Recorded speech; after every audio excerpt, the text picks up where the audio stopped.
Hey guys, this is the Mob Seeker, and I'm just going to be showing you a video today that is going to be taken down pretty soon because everyone understands how horrible it is. I hope you understand by the end of the video. But yeah, we'll discuss like the whole scheduling thing in another video, but definitely this is something that needs to come out urgently because this video is going to be taken down. It's already completely censored, as you guys can tell. I'm also doing this from a separate account because, well, I'm too lazy to do it. Like and comment, like and dislike are disabled. Comments are disabled. They're literally censoring this video as hard as they could because they know that they screwed up. And just to hammer that point home, I want to just address this by this video. And I'm sorry, the colors for some reason look washed out. Hopefully the mic sounds okay. It's been acting up lately. But yeah. In fact, yeah, this should do it a little bit better. And, well, yeah. Let's go. But I want to go. So a few years ago, TC, or managing editor, built a gaming desktop, but it's kind of out of date, and it's definitely not going to hold up for Battlefield 5. You'd expect this to be a good video. It's sponsored by Capital One. It has all the transitions. It's by apparently a trustworthy source. But, oh boy. Do not follow this video. I personally built a computer myself. Actually, here you go. I hope you could see it. But yeah, I know a thing or two about computers. Apparently this guy doesn't know anything about computers, because otherwise he wouldn't be making this video. I just gotta emotionally prepare myself before I see this cringe. So let's build a new one. Transitions are pretty nice, yeah. You can build a gaming desktop for around $1,000, but I want to go all out, so I spent around $2,000. That's where he's wrong the first time. I mean, it's not a major mistake. Like, good gaming computers usually start around $750, but, I mean, my rig is kind of purpose-built for what it is. It's built for physics games. So, yeah, my rig did come out to be around $1,000. So, not lying about that, but I wouldn't see why you would really need a $2,000 gaming machine. You'll see why in a minute, but he doesn't. I don't really think that they'll ever need it to use it anyway. And also his part organization. Let me just say, I've seen better part organization, and he has the motherboard on the anti-static bag. I know that it's a debated thing, and whether or not it'll shock the motherboard, but still, it's not a smart idea, regardless of what you're doing. And just the fact that manuals are just scattered around. Already, I'm getting bad vibes. Like this is going to be able to play most games at all tier settings. So, what do you need to build a desktop? Well, of course, first you need a table. Yes. Of course you need a table. But then you don't. I personally built mine on a nightstand. Like, no joke, I built mine on a nightstand. So, you don't really need much, but yeah. I would suggest having a table anyway, but just the assumption that you have to build it on a table is kind of weird. Understandable, but I mean, what else could you really be expected to build it on? Well, a nightstand, but other than that, like, you really are just expected to build it on a table. That's kind of like, you don't even have to address that. Preferably not metal, if it's gonna. Actually, metal tables are fine sometimes. Just literally metal tables, like the one, actually the one that my computer's on right now is a metal table. It just has vinyl covering on it, so it doesn't, well, do anything, like stuff doesn't slide around on it. But technically, metal tables are fine if you have a vinyl covering on them. Gonna be metal, have an anti-static working surface layered on top of it, a thermal paste applicator, an Allen wrench. I have never used an Allen wrench or seen an Allen wrench used in building a computer. I do not know where he's going to use it or how he's going to use it, but I'm genuinely interested now. And the thermal paste spatula, you don't really need that. You technically do need it, but for very specific circumstances. For example, if you have really, really shitty thermal compound that you get from like corporate special thermal compound that sucks, then you need, well, one of these. But generally, you just want, the regular thing. Just a little syringe. You just put it on with a syringe, slap the cooler on. Actually fairly simple, and most coolers nowadays actually come with pre-applied thermal pads, so I don't really think that he's going to need it. Some tweezers to tighten up the wires. I was going to ask why he's going to need tweezers, but those are not tweezers. Those are zip ties. I don't know how he got those two words messed up. And for some reason, he can't make a second take on anything. Like, everything here is done in basically one take, but then it's edited. I have no idea. A Swiss Army knife, which hopefully has a Phillips head screwdriver. What did he just say there? A Swiss Army knife that hopefully has a Swiss Army knife. Like, you don't do that. You get a screwdriver. In fact, hold on. I'll actually just grab one just to show you. You could literally buy them online for, like in a store for like $3. Hold on.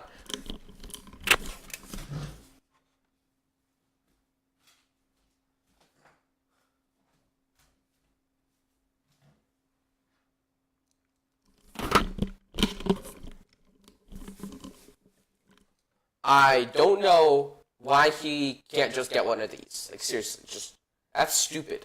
That's really dumb, having a Swiss Army knife, because it's not long enough and it's not magnetic or anything.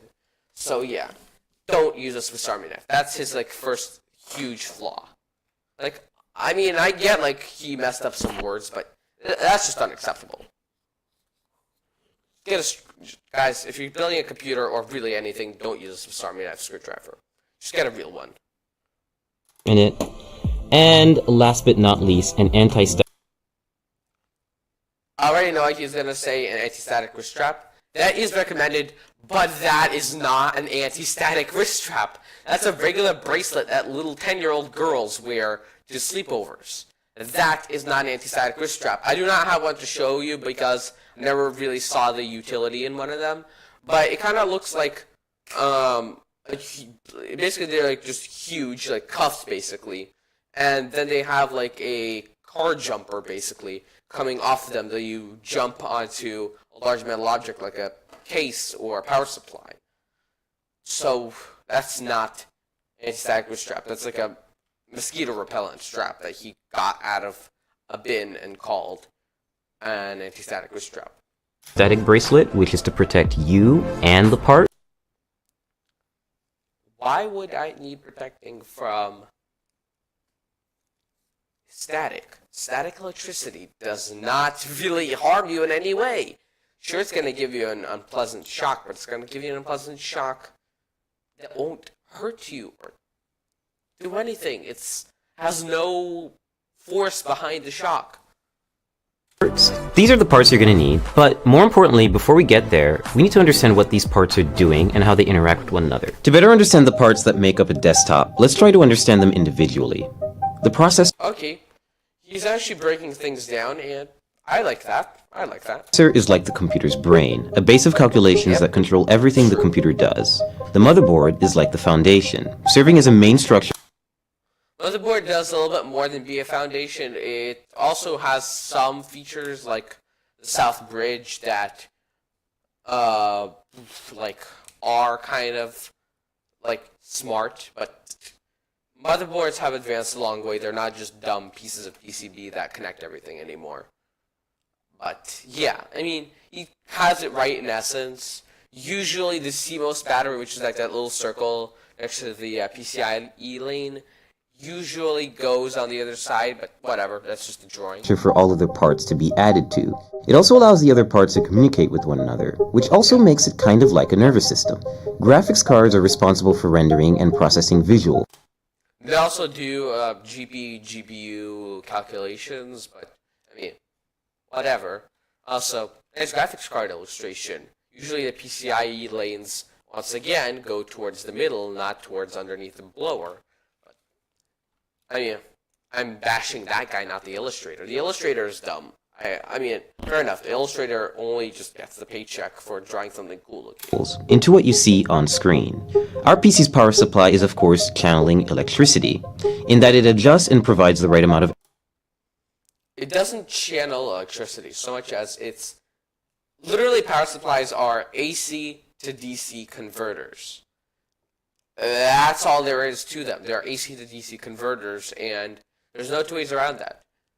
Like, guys, they don't channel electricity. They're not batteries. They don't channel electricity. They are converters. Energy to keep it running. Last but not least, RAM, or random access memory, and your hard drive are good examples of short-term and long-term memory. Yeah. He has that right at the very least. Also, that is, really old RAM and the depiction and really old hard drive, but whatever. Respectively. If you want to better understand what kind of computer to build, then first figure out what you want to use it for.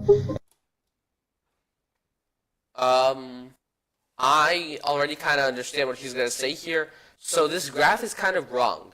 You do not want a giant portion of it to be dedicated to a graphics card. Because really what you want is for the RAM, the CPU, and the graphics card to be equally powerful. Because otherwise, the graphics card will be bottlenecked by the CPU. I mean, the RAM you could get away with less of. That's like you only really need 16 or 32 gigs. It's not a really huge deal, but you definitely want the CPU and GPU to have equal proportions. A gamer might care more about a graphics card than, say, a video editor, who might want extra RAM to assist. That's true, but they would also kind of want more CPU. Like, I have not met a single video editor who's like, oh, I have 112 gigs of RAM in a Pentium Gold. Like, that's not something that happens, dude. Assist with editing large files. If you're building a budget build for video streaming, say under $1,000, you want to focus on parts like a Core i5 or Core i3 processor. Or Ryzen 3 or Ryzen 5. I mean, this is obviously sponsored by, not sponsored by Intel, but definitely weighted towards Intel. But if you're building a computer on a budget, I'll just go out of the way to say, don't buy i5 or i3. I made that mistake myself. Don't make that mistake. As there's something in my eye. Don't make that mistake. Just buy a good, just Ryzen processor because they're overclockable. That require less energy. They'll be less powerful, but then you'll be able to scale back the cost of several other parts. And if you need help choosing the right parts for your build, there are sites like PSProductions that help show presets for which parts fit together, which sort of part conflicts you might have, and where to find deals on new parts. We have a lot of boxes and a lot of PC parts, so it's best you unbox them, isolate the parts that you really need, place items into the case, and make sure that they all fit, and then start working. And now we're really going to start building by adding the motherboard in. Some notes about installing motherboards: they're really delicate, you should be really careful with them, and screw in with confidence, but also don't screw in too hard. There's no real guesswork when it comes to motherboards. Most motherboard manuals actually just tell you flat out how much torque you need on the screws, and there is no guessing game. The motherboard manual tells you what you need. So, just saying. Otherwise, you could crack the board. I chose Asus's Z370 motherboard. Oh no. Okay. For two main reasons. One, it has built-in Wi-Fi and Bluetooth, and also it has support for NVMe SSDs, meaning you can get really fast SSDs. Hold the phone.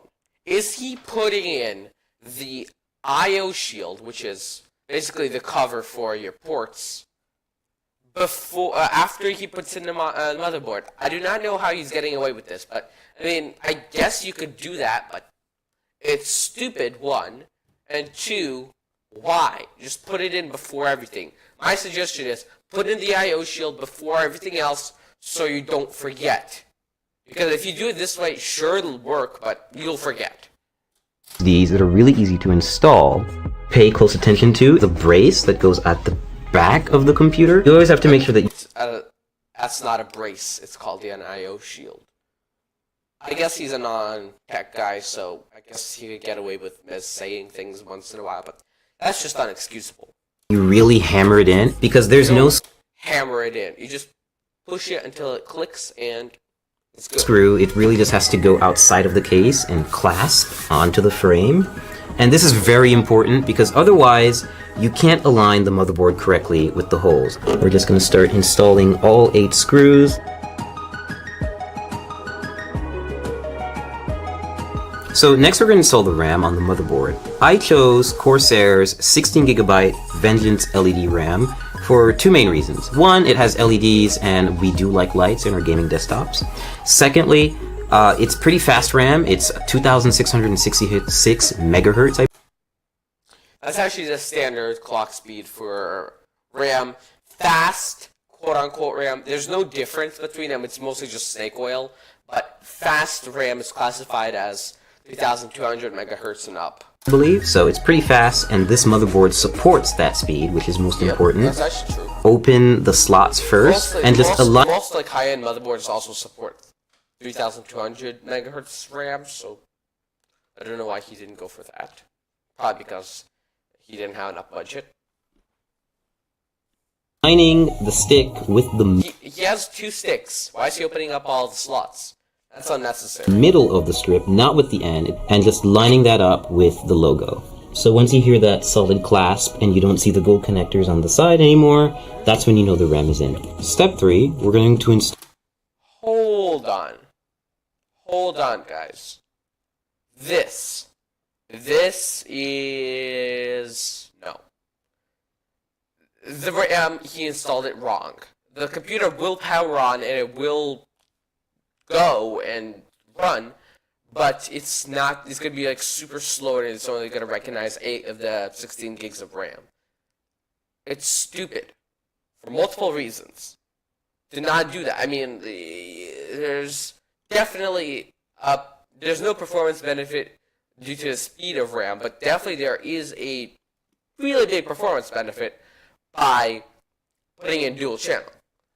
Here he's just making it really slow for whatever reason. Make it slower than it already is. Install the hard drive, or in this case, the NVMe SSD. I chose this format of solid-state drive so that I could input it into the motherboard without having to worry about extra wires. Yeah. NVMe SSDs, I don't know if he's going to touch on this later, but they also are faster than normal SSDs because they connect directly. I don't know if he's going to touch on that. Probably not, because he's already not shown himself to be particularly smart. But let's see. Wires, or putting it in a separate part of the case and just getting really messy.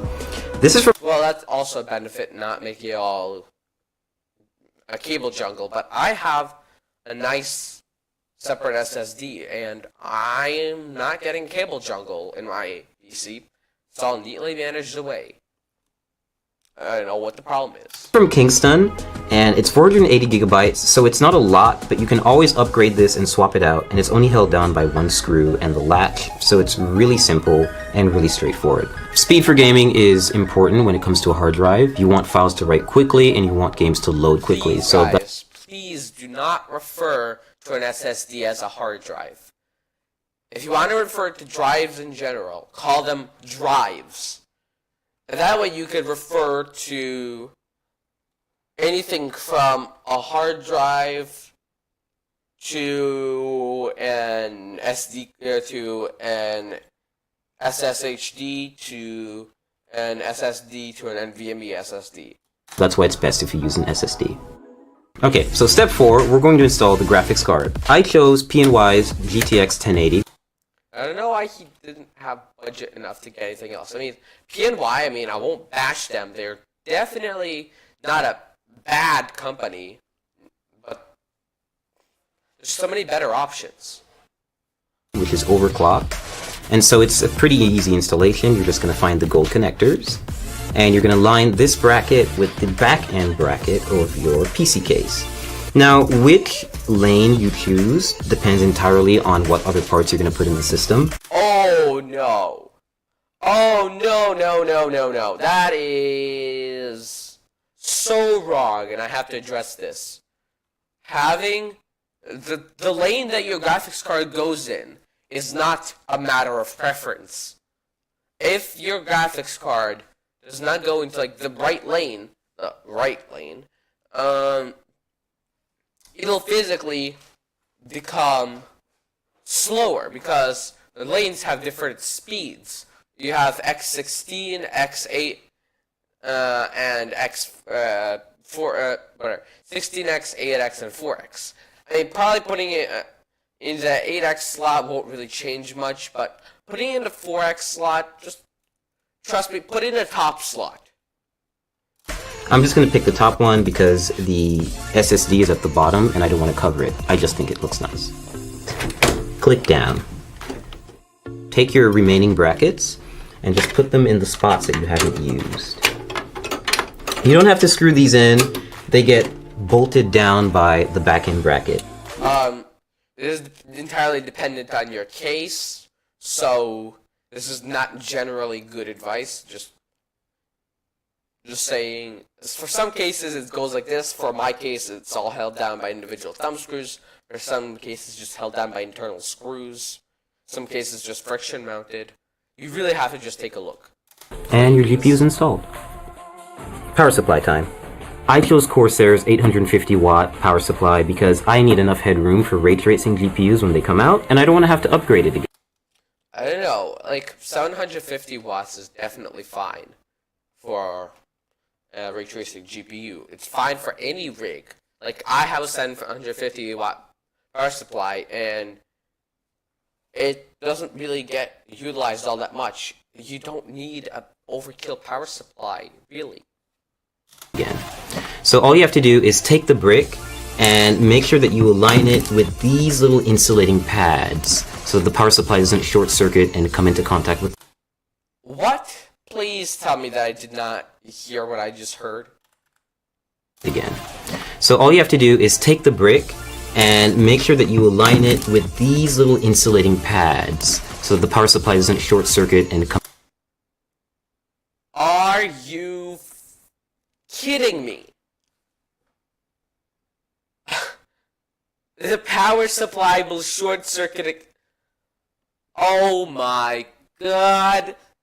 Oh boy, this is painful. The power supply, those pads are there to make it not vibrate. The power supply will not short circuit if metal touches it. Everything that will short circuit is on the inside. The outside shell is insulated. Any amount of metal can touch it. Nothing will change. Come into contact with the rest of the system.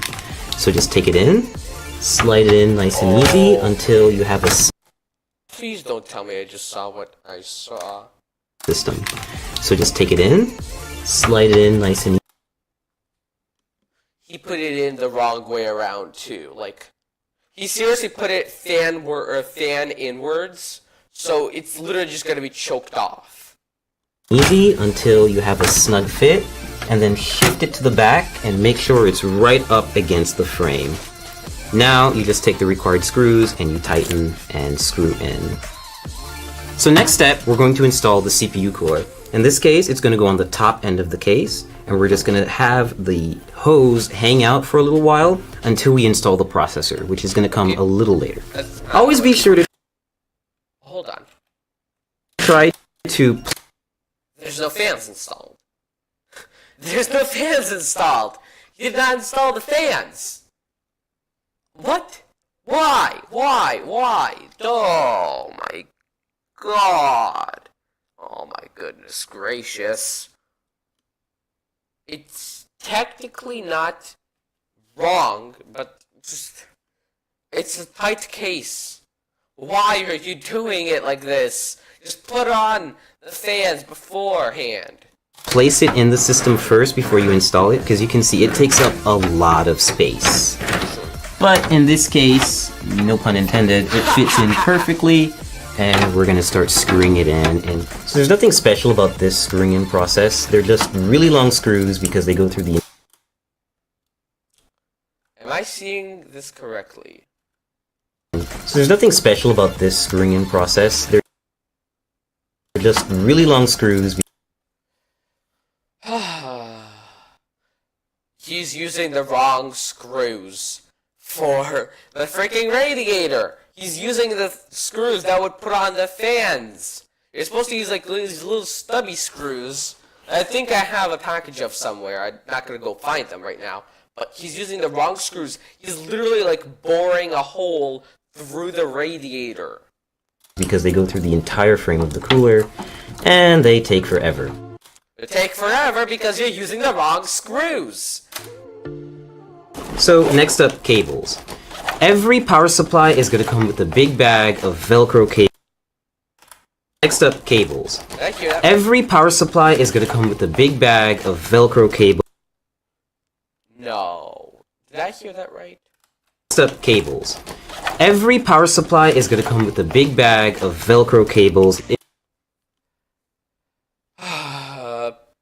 This dude has never built a computer before. Or rather, he's never built a high-end computer before. Because most low-end power supplies do not do that. They do not come with power supply cables in a bag. It's only because he has a modular power supply where all the cables can be disconnected. Otherwise, you just have the cables pre-attached to the power supply. I mean, I have a modular power supply, but like, doesn't change the fact that most people are gonna get a non-modular power supply, and you should address that. It's kind of daunting at first, so you always have to find the ones that are going to fit. In this case, you need to match those cables with the correct descriptions on the power supply. Next step is we're connecting the power supply to the motherboard with a 24-pin cable.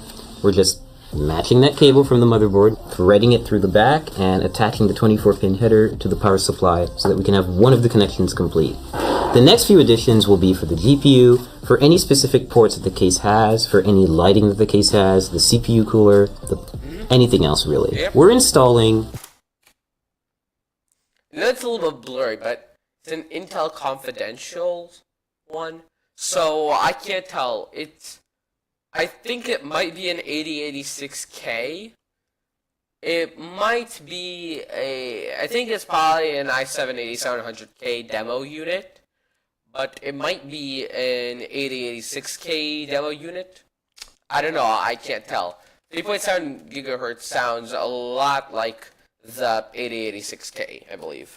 The CPU, the heart of the computer, or the brain, depending on how you look at it.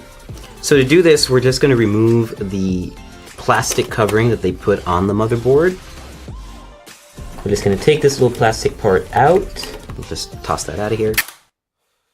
No, do not do that. Do not do that, guy. Please don't do that. No. If your motherboard breaks and you do not have a little plastic cover, they will not refund you that motherboard. Do not do that. And now we have an exposed... Also, hold on. Did he not put in the CPU the entire time? What the hell?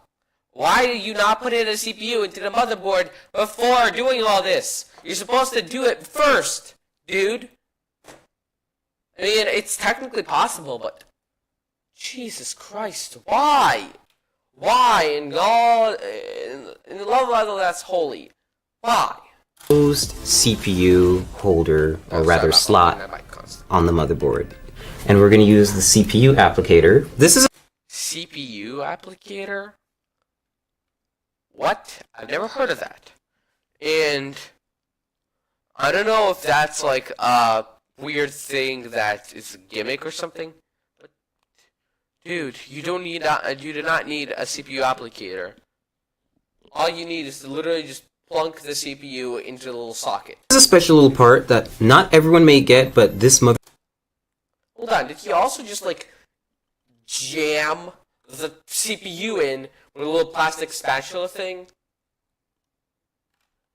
If this computer posts or powers on, it's gonna be the biggest miracle. Motherboard that we got from ASUS definitely does have. It's called a CPU installation tool. It makes it really useful if you want to install a Core i7 hexa-core CPU.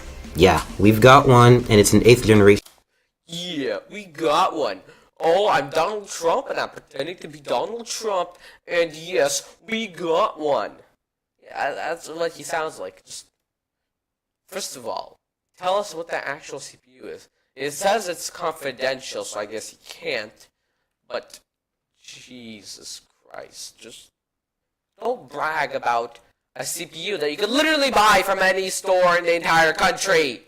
Chip, and it's ready to go, and it supports overclocking.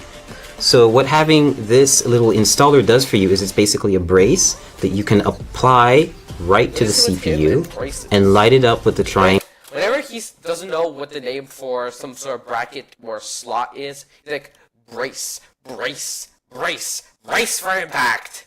That you'll see on the bottom left corners. And this will make it easier for us to apply it to the motherboard and then apply thermal paste and then apply a CPU cooler on top.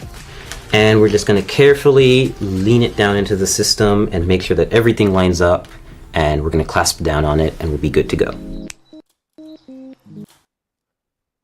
Like, I'm pretty sure that halfway through the making of this, he realized how stupid the entire thing was with the CPU applicator, because you can notice there's no CPU applicator here. I think he realized halfway through this video how retarded the entire thing was, and he just took it out. So we're about to apply thermal paste to the CPU. Every CPU cooler actually comes with a bit of thermal paste already neatly applied, and okay, I'm pretty sure what he's gonna be doing now is he's gonna just like take off the thermal compound on the cooler and just like put on his own.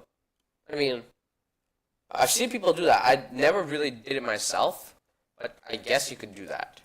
Circle around it, but it's usually not enough. It's good, essentially PC building practice to have a little bit extra and layer it on top of the CPU. Oh, no. There's so many things wrong with his statement that just, no. I just gotta go on a rant here. First of all, you do not, like, sandwich the standard paste that comes with your cooler with third-party, high-quality, whatever that is. Also, you do not put on the coolant, the CPU thermal compound, like icing on a cake. And you do not put on that much. The final portion is to add the CPU cooler to the top end of the processor. So you're going to see that there are Hold on. 4. Oh no. Oh no. I want to cry right now. It looks like that looks like modern art. It looks like you just smeared. It looks like someone had diarrhea, had thermal paste diarrhea all over your CPU. Like, you put way too much. You smeared it all over the CPU. It's going to be impossible to clean off once you decide to fix it.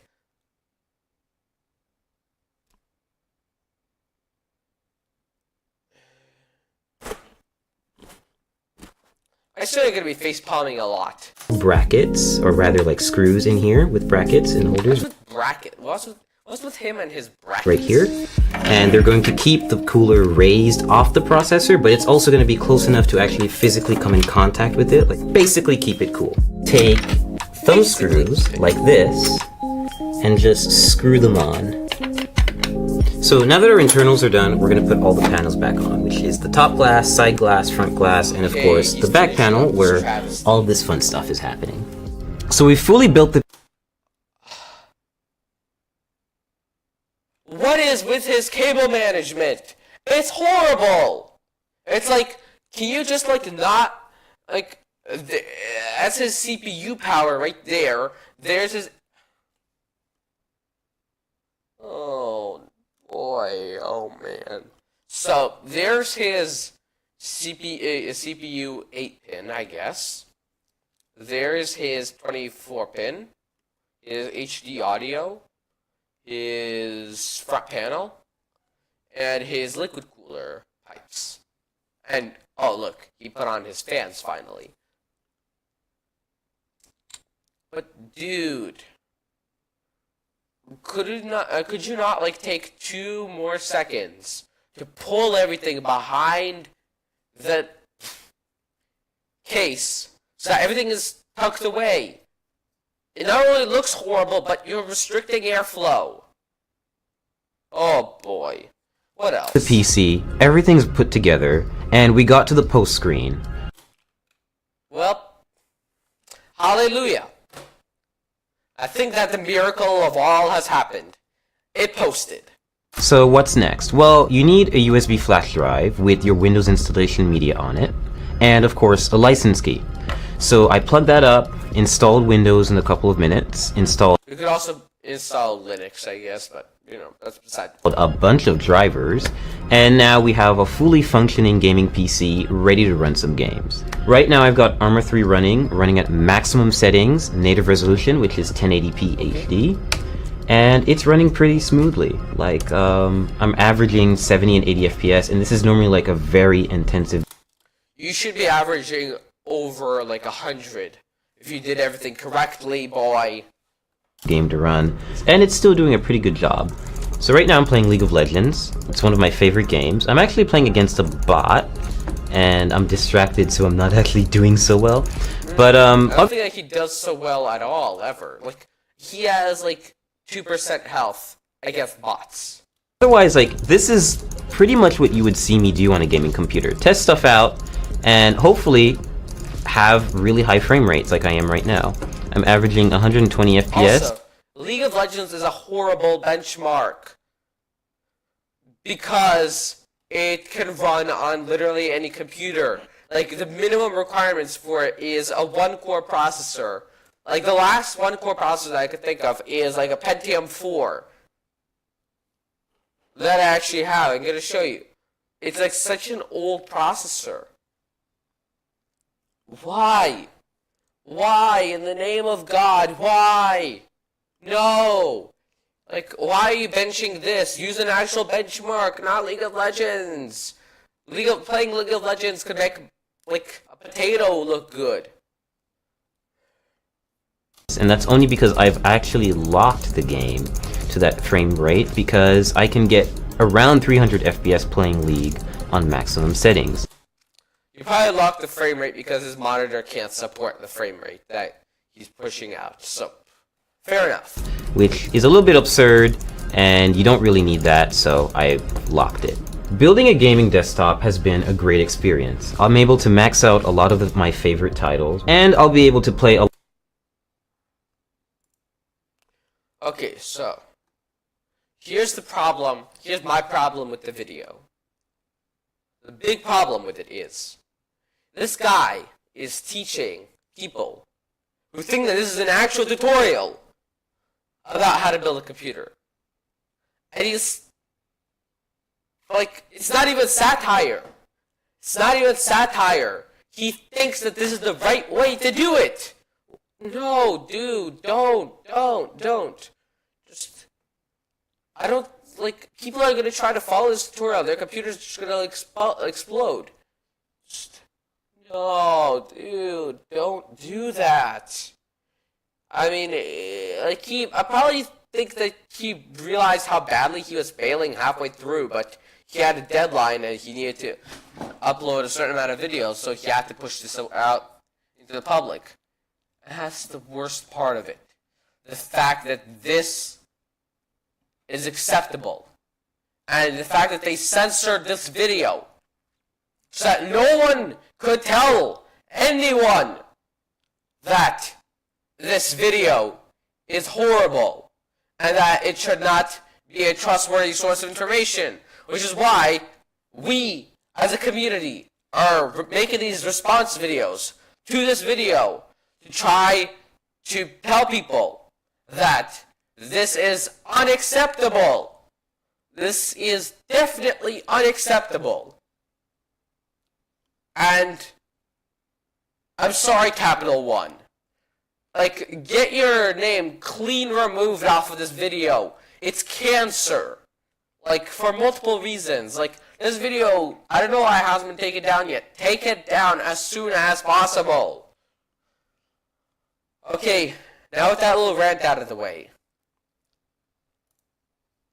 Thank you for watching this video. I hope that you enjoyed it. Also, link for the background of my computer is in the description if you want it for whatever reason. It's stupid, but whatever. But anyway, so thank you for watching. This has been the Mob Seeker, out.